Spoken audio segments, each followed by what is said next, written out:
Tu regardes sa to-do list et tu as envie de vomir parce que tout semble avoir le même niveau d'alerte rouge. Et c'est exactement là que le piège se referme sur toi. On te vend l'idée que pour être efficace, il faut savoir jongler, traiter 10 sujets en parallèle et répondre à tout le monde dans l'heure. Sauf que c'est un mensonge mathématique qui détruit ta productivité. La réalité, c'est qu'une organisation rapide n'est pas celle qui démarre tout. C'est celle qui finit vite, et pour ça, il faut arrêter de glorifier le démarrage pour devenir obsédé par la terminaison. Si tu acceptes tout, parce que tu as peur de rater une opportunité, tu construis mécaniquement un système où plus rien ne sort à l'heure, et ce n'est pas une question d'opinion. C'est la loi des files d'attente. Le problème de fond, ce n'est pas ton manque de volonté ou ta discipline, c'est que tu fonctionnes sans règles d'arbitrage explicites et sans limite de travail en cours.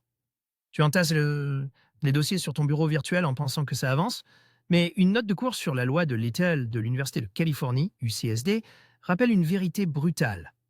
Si ton débit de sortie n'augmente pas, augmenter le nombre de tâches en cours augmente mathématiquement le délai moyen de chaque tâche. C'est de mécanique. Tu crées des bouchons, tu t'obliges au multitâche, tu perds du temps à changer de contexte, et tu finis par faire du rework, c'est-à-dire revenir sur un truc mal fait la veille parce que tu étais pressé. Tu crois accélérer, mais tu es juste en train de courir très vite sur un tapis roulant, qui va dans le sens inverse. Il faut comprendre pourquoi ton cerveau te trahit systématiquement là-dessus, et la psychologie a une explication assez cynique.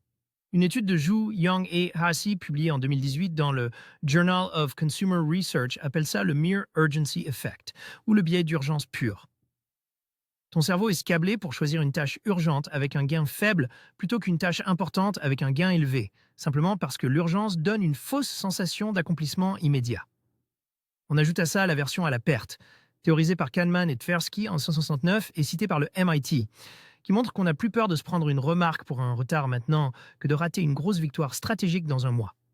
Tu ne manques pas de rigueur, tu es juste victime d'un bug cognitif qui te pousse à choisir la facilité de l'urgence contre la rentabilité du long terme.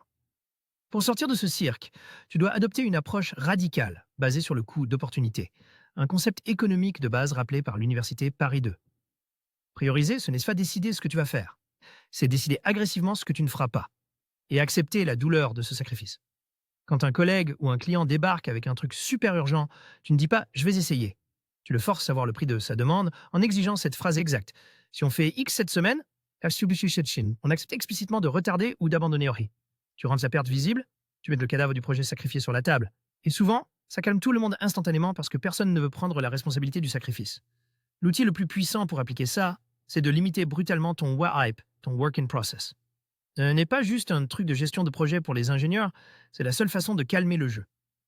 Une étude empirique sur les équipes Kanban publiée dans l'ACM Digital Library montre que réduire le travail en cours réduit les temps de cycle et donc la pression. Concrètement, tu définis un nombre maximum de chantiers ouverts, disons 3, et tu t'interdis formellement d'en ouvrir un quatrième tant qu'un des 3 n'est pas terminé, livré et facturé.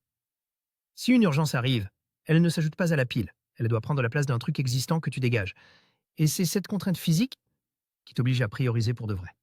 Tu peux utiliser la matrice d'Eisenhower pour faire le tri grossier au début, pour séparer le bruit de la vraie valeur. Mais attention au piège.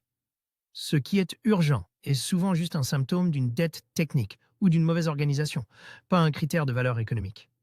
Une fois le tri fait, si tu as besoin d'un arbitrage sérieux sur des gros sujets, tu passes au WSGF, Weighted Shortest Job First, du cadre SAF. Tu arrêtes de prioriser le feeling et tu divises le coût du délai par la durée de la tâche, ce qui te donne un score mathématique de rentabilité. Tu fais passer en premier ce qui coûte le plus cher à attendre, au point barre, et tu arrêtes les débats d'ego interminables en réunion. Tu vas me dire que c'est risqué de dire non, mais le vrai risque, c'est le rework. Des recherches publiées sur Science Direct montrent que la reprise de travail pour corriger des erreurs consomme une part massive de la capacité dans les environnements sous pression. Quand tu veux aller trop vite, tu bâcles, tu livres de la mauvaise qualité, le client revient mécontent, et tu dois refaire le travail en plus de gérer les nouvelles demandes. C'est la double peine. Une organisation saine n'est pas celle qui transpire. C'est celle qui a un flux régulier, prévisible, avec un minimum de retour en arrière. Pour vérifier que tu ne te racontes pas d'histoire, tu vas arrêter de mesurer ton taux d'occupation ou tes heures passées au bureau parce qu'on s'en fiche. Tu vas mesurer ton lead time ou ton cycle time, c'est-à-dire le temps réel qui s'écoule entre le moment où tu dis « je le fais » et le moment où c'est fini. Si tu appliques vraiment la limitation du WIP comme le suggère Atlassian, tu verras ce chiffre baisser drastiquement, même si tu as l'impression de travailler moins vite. C'est contre-intuitif, mais c'est la seule preuve qui compte. Si ton délai moyen baisse, tu as gagné. Si ton délai stagne alors que tu cours partout, tu es juste en train de brasser de l'air. On va être clair une dernière fois. Une organisation rapide n'est pas celle qui démarre tout. C'est celle qui finit vite. Le piège ultime, c'est de croire que tu peux faire une exception juste pour cette fois, parce que le client a insisté. Dès que tu violes ta propre règle de limite de travail en cours, tu envoies le signal à ton cerveau et à ton équipe que le système est optionnel. Et l'urgence reprendra le pouvoir en 24 heures.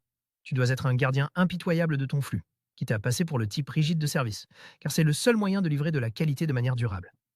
Maintenant, tu vas faire un truc qui prend moins de 15 minutes pour reprendre le contrôle. Tu prends ta liste de tâches en cours. Tu comptes combien de trucs se sont ouverts. Et tu en tues un tiers immédiatement. Tu envoies un mail, un message, ou tu te le dis à toi-même. Ce projet, on l'arrête, on le met en pause indéfinie, on ne le fait pas. Tu libères de la bande passante mentale maintenant, pas demain. Et tu regardes ton niveau de stress redescendre tout de suite.